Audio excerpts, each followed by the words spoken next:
16 Blocks, 2006. Note, this spoiler was sent in by CAR2nist. The movie begins with Jack Mosley, Bruce Willis, sitting in a bus where he is recording a message to Christina, and he says he wants her to know what really happened here, despite what the police might claim happened. And the screen fades out. In a new scene, we see police breaking into an apartment building in New York City, where they find two Latino gang bangers shot and killed. They have to clear the scene and wait for the coroner to arrive, and we hear the captain say to call in someone they don't need to keep an eye on the scene. This is where they bring up Jack, who appears to be a cop that seemed at the end of his career. He goes into the apartment and, against protocol, he touches everything in the room and searches for alcohol. He seems depressed and out of it, and drinking on the job is definitely not helping. Next, we see him arrive at his office, and it seems that he has worked overtime and hasn't gotten any sleep yet. Jack limps a little, which hinted how his career as a top detective ended the day he could no longer walk right. As he heads out of the office, his captain comes in and hands him a very simple case file that was usually done by small cops. He asks Mosley to escort a witness, Eddie Bunker, Mo's death, to the courthouse that is 16 blocks away from the station to testify in front of a grand jury. He has 118 minutes to do so. Jack refuses but is forced to take it, so he complies. Here we see Eddie Bunker in a holding cell, a skinny talk-all-day African-American that is chatting away when Jack comes in to escort him out. In the car, while handcuffed, Eddie keeps on talking, and it's getting on Jack's nerves. There is a lot of traffic, so Jack figures he has time, and he stops to get a drink at the liquor store while Eddie is kept in the car. As Jack is buying alcohol, a man dressed in a cleaning service uniform approaches the car and takes out his gun to aim at Eddie, but he is shot dead as Jack came out of the store. Chaos follows after the gunshot, and it seems Jack was frozen by it, so frozen that he doesn't even realize he was getting shot at by a second gunman.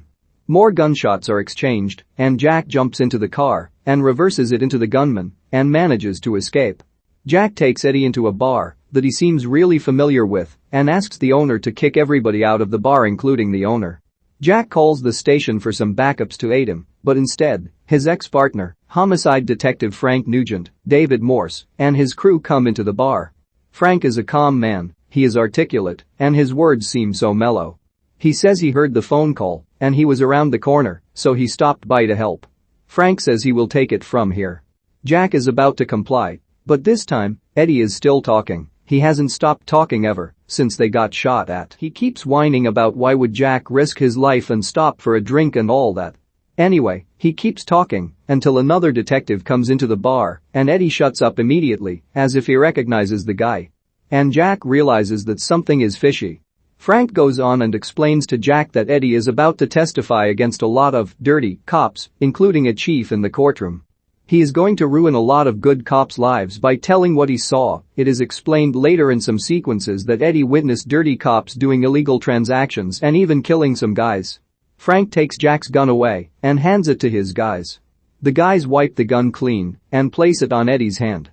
Then they fire a shot with Eddie holding the gun, making it seem like he snatched the gun and tried to kill the cops. Eddie is held up and is about to get executed right there in the bar. Jack takes the bar owner's rifle and shoots the cops in the legs. He takes Eddie and goes out the back door.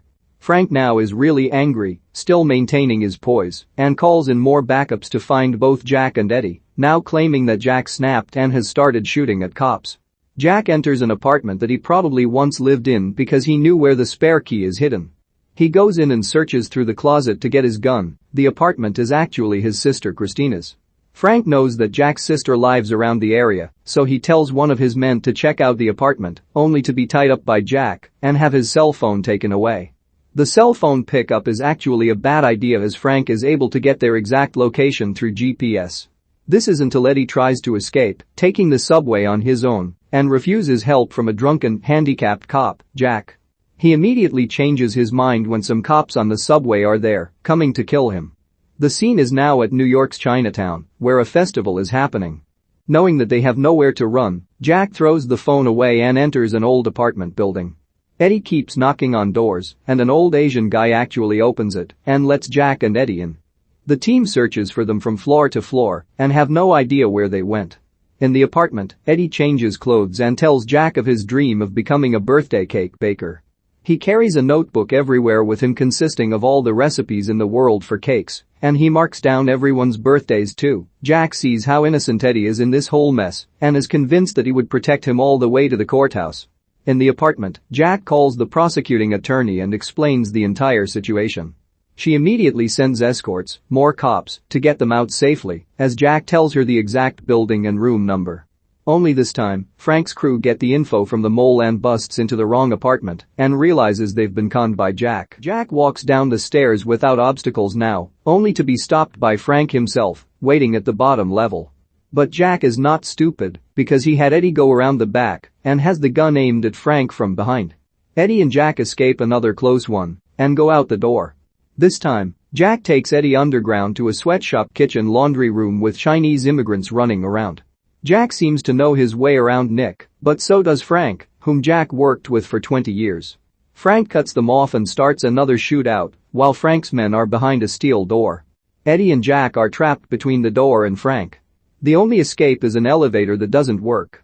In this scene, we hear Jack and Frank catch up on all the old memories they had and whatnot. Frank tries to convince Jack that Eddie is a thief and all the nasty convictions, which Eddie either denies or says he has changed, only to hear Jack tell him that people do not change. Just when they decide to open the steel door instead and shoot their way out, the elevator starts to work, and Jack and Eddie hop in and go up and out the front door. Once they get out to the streets, they immediately hop onto a bus and are chased after by two of Frank's men. They shoot the tires and the bus loses control and spins out into a dead end. There are 31 passengers on the bus, and it becomes a hostage situation. Now the entire SWAT team is here, including the commissioner and the news crew. Frank must be careful about his actions. Jack asks the passengers to seal the bus windows up with newspapers and tells the police that there are about 40 hostages, where there are actually only 31 of them. As they wait, Jack buys more time by demanding the prosecutor and the news crew and a stenographer to be present for him to release all the hostages. Eddie is actually talking to a cute little girl, telling her not to be afraid and that he will send her a beautiful birthday cake when that day comes. Here again, Jack is more convinced that Eddie is a changed man and is actually good at heart. Just when the SWAT team is about to break in, Jack releases all the passengers on the bus, and he even switched Eddie's outfit with another passenger. The cops are all confused by Jack's action. It is chaotic as the passengers come out and run for their lives, along with Eddie. Jack remains in there and believes that he has gotten his job done by getting Eddie out of it. But then, while the cops are still believing that there are 9 more imaginary hostages, the bus driver tells them that he was the last passenger and Jack is alone. That is when the SWAT team is ready to take Jack out, since they are told that he shot a few cops earlier. But then, Eddie comes out of nowhere and asks everyone to not shoot, and he gets himself back on the bus again. Eddie confronts Jack about him saying people don't change, and he wants Jack to believe that people do change. His examples are guys like Barry White. So even with all the flat tires, Jack and Eddie still manage to pull out of the dead end after taking out a few cops' cars. But they are chased by the entire SWAT team, who keep breaking glasses and firing shots and throwing flash and smoke grenades into the bus. The bus stops right as it is stuck in an alley. When the SWAT team enters the bus, Jack and Eddie have snuck out of the bus and into an adjacent building. This time, Eddie was shot in the stomach, and Jack calls in help from his sister, Christina, who drives an ambulance and is a paramedic. She comes and aids Eddie and manages to fix him up. As they drive towards the courthouse, Jack asks the sister for another favor. Frank pulls over the ambulance and demands Christina to open the doors, only to find nothing in there.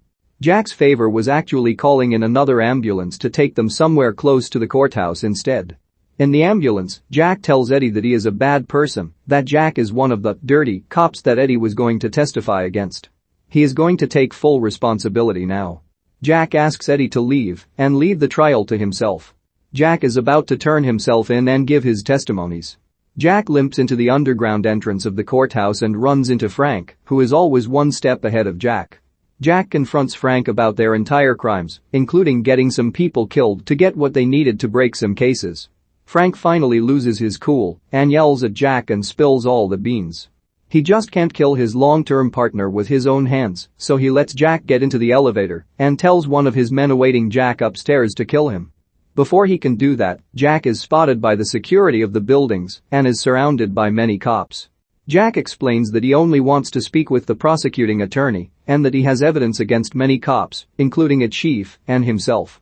Frank's man still comes out to kill him, only to be shot by a SWAT member who seems to finally realize what is going on.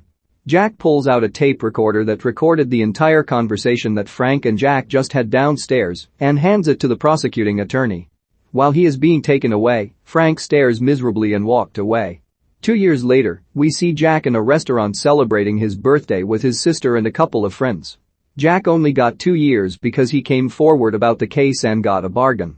The birthday cake, as you guessed it, was sent in by Eddie, who wrote "People do change" on it. Along with the cake, he wrote a letter to Jack and attached some photos of him and his new bakery. Jack Mosley, Bruce Willis, has to escort Eddie Bunker, Moe's death, to the trial 16 blocks away in 118 minutes to testify against numerous dirty cops.